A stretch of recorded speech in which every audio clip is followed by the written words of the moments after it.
by where Chabad, a lot of, especially more and more in later years, like by davening, switching towards the davening, just like Shabbos. That's what it says in the Vanit Philosophy. What to sing. It says in the Sesforim that it's brought down to sing that. Singing Ashley by davening doesn't make sense. It's a sefer called Vanit Philosophy, and it says over there that they will sing that you sing by this morning by that. It's such a thing. It's like Akelodim. In Klal Yisrael there are certain piyutim that are known to be sung. It's not a Pesach Chiddush. But randomly to sing is not whatever. That's Ramon. Sorry, Shalom. All right. A lighter topic. PA. Don't touch what's not yours and pay if you broke it. I agree.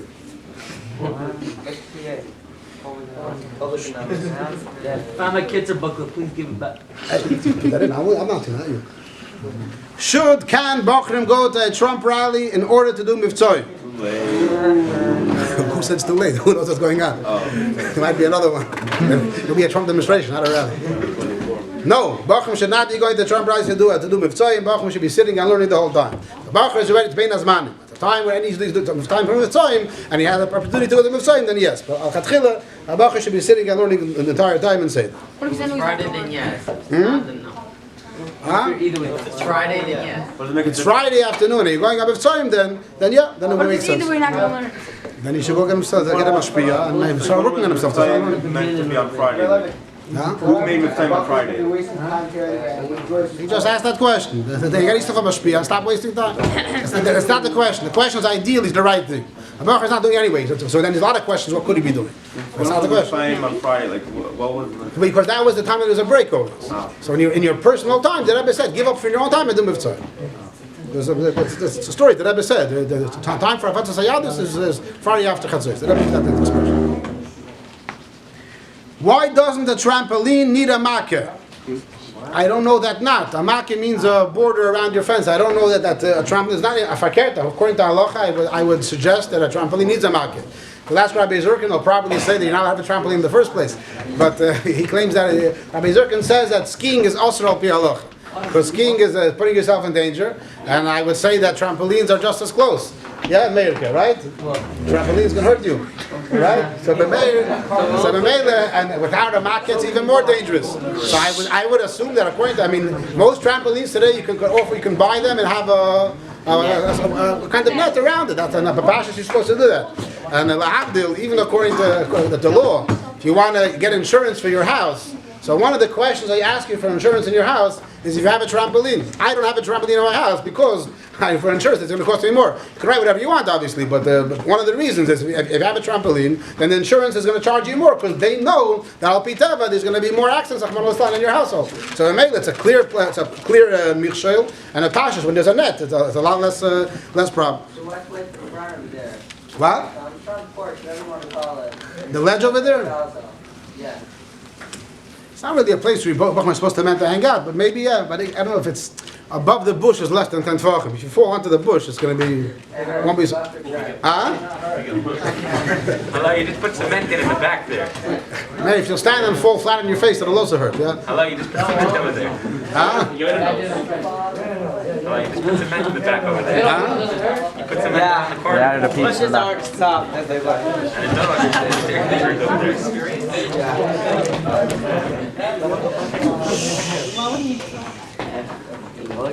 What is Hasidus' take on Murphy's Law? Murphy's Law means that whatever can go wrong will go wrong.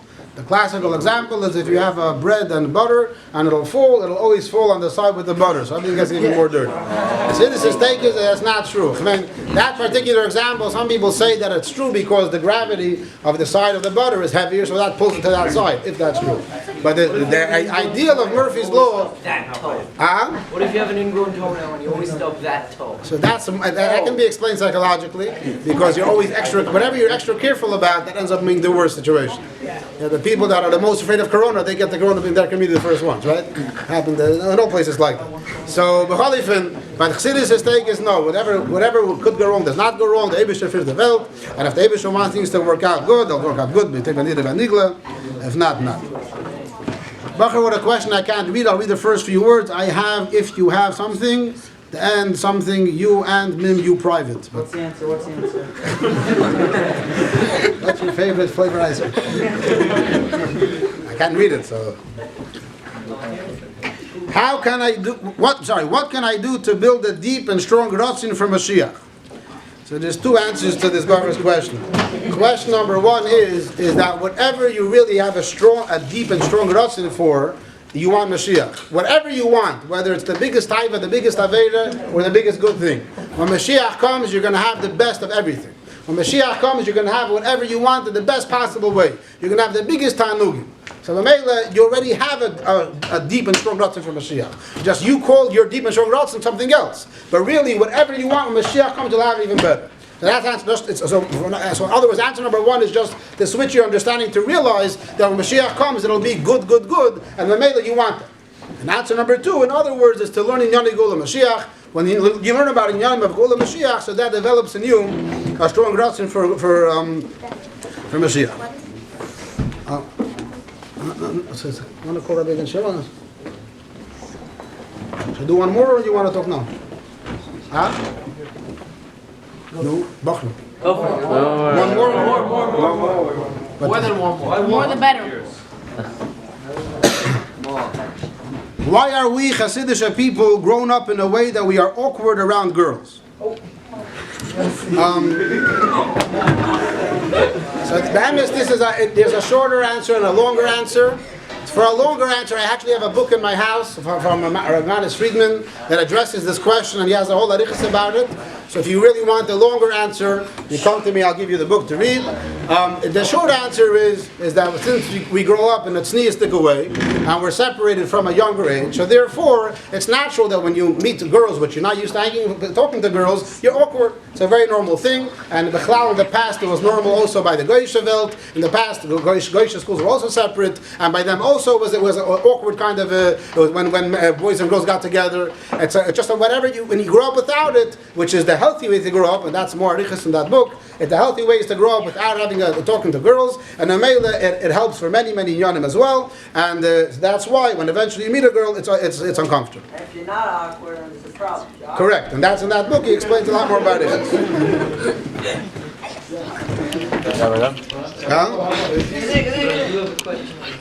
You are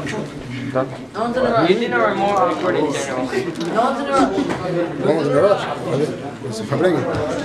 We learn in Chassidus that when the etzem of your neshama gets a chiddush in Besifta de Rekia, you get it down here. And we also learn that they learn Torah different up there. So why don't the different ways to learn come down here? The question is, I think, a misunderstanding.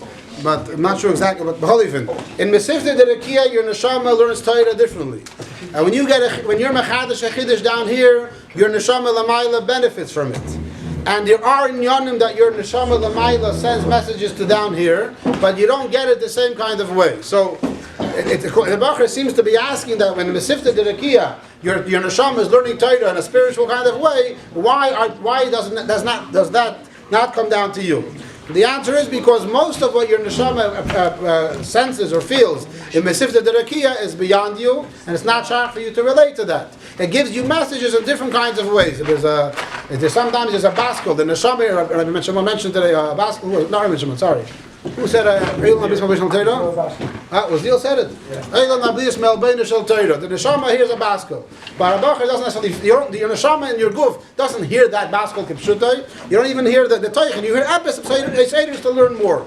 So the way the neshama senses things lamaila, the way it sends the message down to you in your body is very different. The way you get it, and that's why you don't hear the chidushim that are going on lamaila.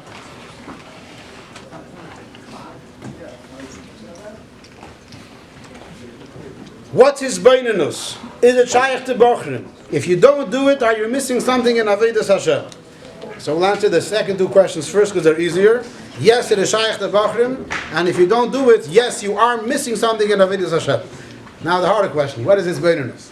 So there's a rabbi. We have a mashpia in the yeshiva, Rabbi Avram Katz, and we have the schus to have him in our yeshiva. He's from Einstein Hashem as well. He actually wrote a book about his beinenus. He wrote a book about a practical guide how to daven barichas. And over there, he goes through step by step in a very clear kind of way. He learned by Rabbi Itchemer Gerari, he's a mashpia Montreal. Rabbi Itchemer Gerari was a Bacher in 770, and he had a lot of personal guidance from the Rebbe in Yechidus about how to Bichlal and Avedis Hashem and davening as well. So a lot of what he heard from the Rebbe, he told Rabbi Katz to put it in his book. So in short, the answer is simple. There's many levels that he explains over there in the book. You go through it, he has many different levels. But the simple thing of his Beirut means to, in your mind, think over an Inyan Chassidus. Whatever you learned in the Maimer, to think it over in your own words, so to speak. Try to chazer whatever you learned in the Maimer.